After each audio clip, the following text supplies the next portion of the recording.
নমস্কার বন্ধুরা, হেসেল বনলক্ষ্মীতে আপনাদের সকলকে স্বাগত। আজ আমি বানাবো পালং শাকের এক রেসিপি। এই রেসিপি রুটি দিয়ে খেতে কিন্তু খুব ভালো লাগে। তাই আসুন, স্কিপ না করে আপনারা সম্পূর্ণ রেসিপিটি দেখুন আর এরকম রেসিপি বানিয়ে নিন। আশা করি ভিডিওটি আপনাদের বেশ ভালো লাগবে। পালং শাকের এই রেসিপিটি বানাবার জন্য এখানে আমি এক আঁটি পালং শাক বেছে কেটে ধুয়ে জল ঝরিয়ে নিয়েছি। এখন কড়াই গরম করে 1 চামচ সাদা তিল ভেজে নেব। এটা ড্রাই রোস্ট করে নেব। তিলটা 30-40 সেকেন্ড ধরে ভেজে নিলাম। একটু কালার ধরে এসছে। এখন তিলটা ঢেলে রাখছি।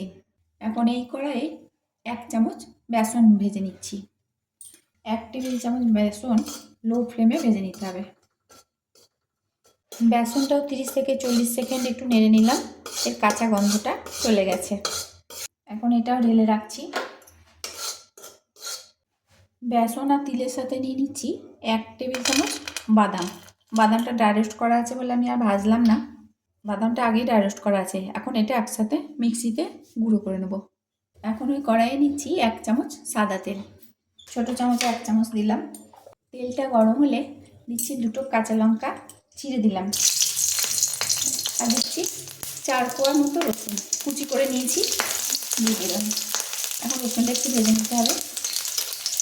রসুনটা একটু ভেজে নিলাম লালচে রং ধরে এসেছে। এখন এর মধ্যে কেটে রাখা পালং পাতাগুলো দিয়ে দিচ্ছি।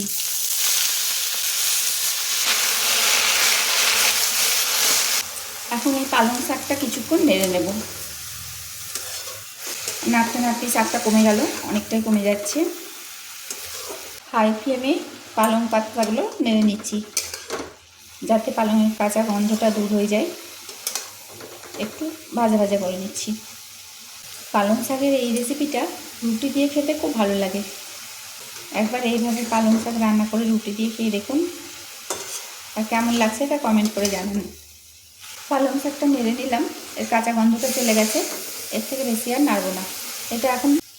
এটা এখন একটা পাত্রে ঢেলে রাখছি। এখন কড়াই দিচ্ছি 2 টেবিল চামচ সাদা তেল। তেলটা গরম হলে দিচ্ছি একটা শুকনো লঙ্কা ফোড়ন, দিচ্ছি অল্প জিরে ফোড়ন আর অল্প গোটা ধনে। ফোড়নটা একটু ভেজে নেব। ফোড়নটা একটু ভেজে নিলাম, সুগন্ধ উঠতে শুরু করেছে। এখন দিয়ে দিচ্ছি কুচিয়ে রাখা পেঁয়াজ। একটা পেঁয়াজ দিয়েছি এখানে আমি। আর দিচ্ছি 3-4 কোয়া রসুন কুচি। এখন এটা বেশ ভালো করে ভেজে নিতে হবে। পেঁয়াজটা ভালো করে ভেজে নিলাম। এখন এর মধ্যে দিচ্ছি অল্প একটু আদা কাঁচা লঙ্কা বাটা। আদা কাঁচা লঙ্কাটাও ভেজে নেব পেঁয়াজের সাথে। আদা কাঁচা গন্ধটা চলে গেলে দিয়ে দিচ্ছি একটা বড় সাইজের টমেটো কুচি। এখন দিয়ে দিচ্ছি লবণ। টমেটোটা তাড়াতাড়ি গলে যাবে, একবারে লবণটা দিয়ে দিলাম। কিছুক্ষণ নাড়লেই টমেটোটা পুরো গলে গেল।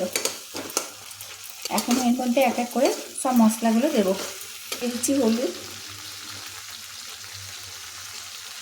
খুব অল্প দিলাম। দিচ্ছি 1/2 চামচ জিরে গুঁড়ো ধনে গুঁড়ো।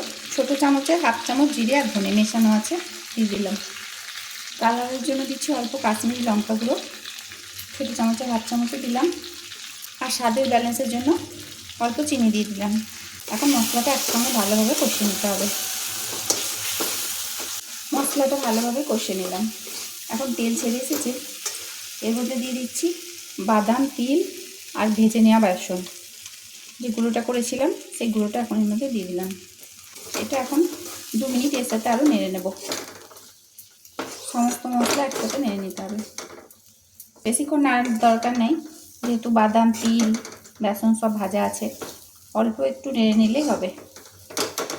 সমস্ত মশলা একসাথে 2 মিনিট আরও নেড়ে নিলাম। এখন এর মধ্যে দিয়ে দিচ্ছি গরম জল।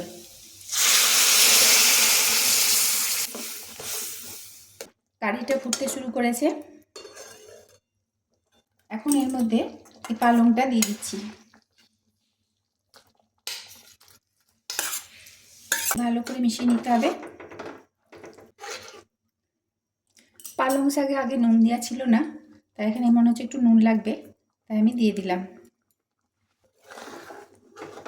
এইভাবে পালং শাকের রেসিপি বানিয়ে খেয়ে দেখুন, রুটি দিয়ে খেতে আপনাদের বেশ ভালো লাগবে। রেসিপিটি যদি ভালো লাগে তাহলে প্লিজ লাইক এবং শেয়ার করবেন, আর চ্যানেলটিকে সাবস্ক্রাইব করবেন। তার সাথে পাশে থাকা বেল আইকন অবশ্যই প্রেস করবেন, যখনই কোনো নতুন কোনো ভিডিও ছাড়বো আপনাদের মোবাইলে আগে পৌঁছায়। লো ফ্লেমে পালং শাকটা 5 মিনিট ফুটিয়ে নিলাম। এখন এর মধ্যে দিয়ে দিচ্ছি অল্প বাটার। বাটার না দিলে ঘিও দেওয়া যেতে পারে। বাটার দিয়ে বাটারটা ভালোভাবে মিশিয়ে নিচ্ছি। পালং শাকের রেসিপিটা হয়ে গেল। এখন এটা গরম গরম পরিবেশন করব রুটির সাথে। গ্যাসটা বন্ধ করে দিলাম। সমস্ত রেসিপিটি দেখার জন্য হেসেল বনলক্ষ্মীর তরফ থেকে অসংখ্য ধন্যবাদ।